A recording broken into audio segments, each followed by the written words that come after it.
Waziri Mkuu Mheshimiwa Rais ni kiongozi wa mawaziri wote wako chini wangu hao. Hiyo mheshimiwa. Huyu rais alikuwa mjinga. Yaani kisa anaona kimpara ndio rais wa msala wewe. Ni moja. Asante kwa kufika. Kama nilivyoalika, niliwaambia na shida na nyie kwa sababu nyie ndio mlikuwa watu wa karibu sana na rais ambaye ametoka. Na hisi katikati yenu hapa kuna watu ambao hawakuwa wananipenda na hawakufikiria kama mimi naweza nikawili. Ila nchi nishaichukua na kabla ya kula kiapo mbele ya raia nataka kwanza ni dili na nyie hapa. Raia walinipenda wakanichagua. Rais wenu ule amepigwa chini. Haya, kabla ya yote kwanza nataka niwatambue hapa. Kila mtu ni mhusika wake.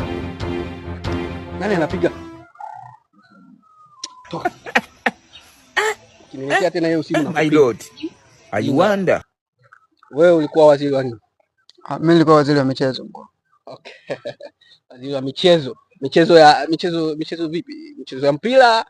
Michezo yote, sanaa kwa ujumla mheshimiwa. Wewe? Mimi ni waziri mkuu Mheshimiwa Rais ni kiongozi wa mawaziri wote wako chini wangu hao. Hiyo mheshimiwa. Huyu rais alikuwa mjinga. Yaani kisa anaona kimpara ndio rais wa busara wewe. Ni moja ya busara mheshimiwa.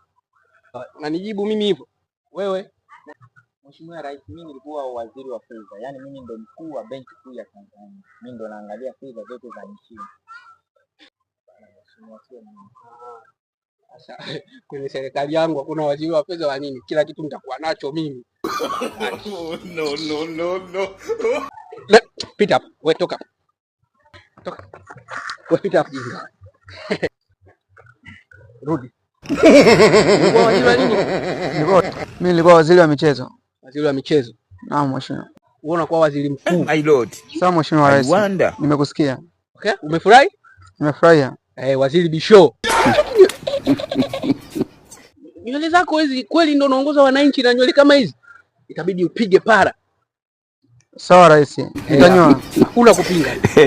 Sawa mheshimiwa. Alafu wewe na kipara chako hiki ndio mheshimiwa rais. Sijui nikupe kitengo gani? Chochote nitalizika mheshimiwa. Unanijibu mimi hivyo?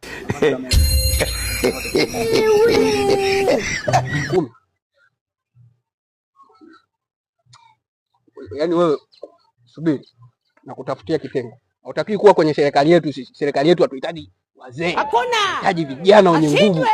Mheshimiwa, nchi bila wazee haiwezi kaenda. Ananijibu mimi hivyo.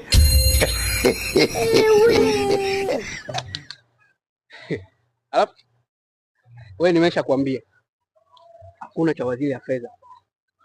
Naomba ondoka hapa. Mheshimiwa Rais, haiwezekani. Nchi